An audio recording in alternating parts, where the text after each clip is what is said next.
What traits do you think are overrated when scouting cornerbacks? I just kind of said it before. I think tackling and ball skills. To me, ball skills. Ball skills are rarely. How often does a DB really get his hands on the ball? To me, the body positioning and all that to me is way more important. And I'm always looking at. To me, when I'm looking at any DB, we're talking about corners or safeties. I'm looking at his ability to deny rather than his ability to an interception or a turnover. Because how often the turnovers those things really happen? I'd much rather have a DB that is not going to give up touchdowns than is going to get me a bunch of picks. What you want from your corner is to have the quarterback be like, yeah, I'm going to throw over here. Yeah, I'm not going over there. Remember, his son is in this draft, but I always remember this player in particular. Remember Asante Samuel? Yes. He had a bunch of picks, but he would blow. He was a gambler. He would be so aggressive that he would get so many touchdowns scored on him because he was way too aggressive. I don't want that DB. No. I'd rather have less picks and less touchdowns. Yep, that's right. So I'm going to say ball skills, and especially now in this game now where how much your corner's not going to be involved in tackling. It's nice to have, but you don't really need it. The thing about ball skills, I think if you're going to run like a ton of zone coverage, it's more important. If you're asking your DBs to have eyes on the quarterback all the time, it's something you want. And I think it's one of the things that made Richard Sherman so great as a zone corner. Right. I think that his wide receiver background.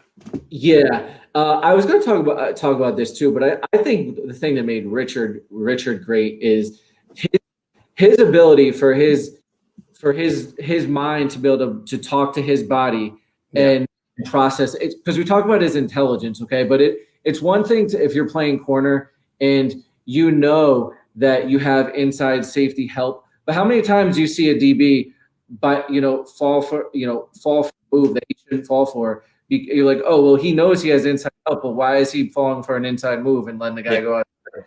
Because he can't make that connection instantaneously to his mind, say, hey, I have inside help, and deny his body for just reacting to that move. Because it's not a thought, it's a reaction.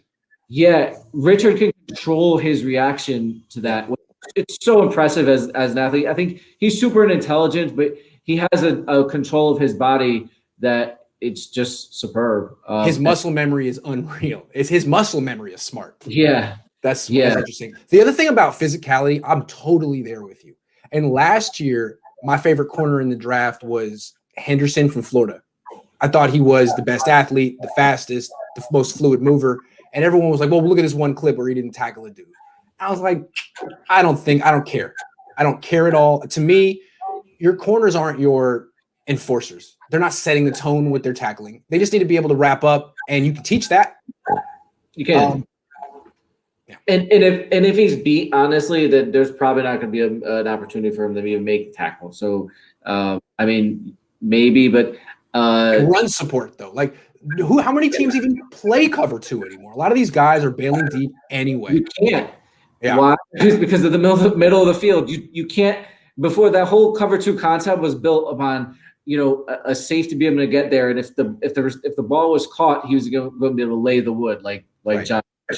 You can't do that now. So you can play Tampa 2 or cover 2 in spots, but you can't play it as an entire red zone. But basically, you see quarters and cover 3 is taken over. Right, quarters, cover 3, and when it's cover 2, it's palms. So it's a match coverage where you're actually just reading the leverage of the route of the receiver, and you're playing off of that. So that's really the cover 2 in today's game. It's a palms coverage.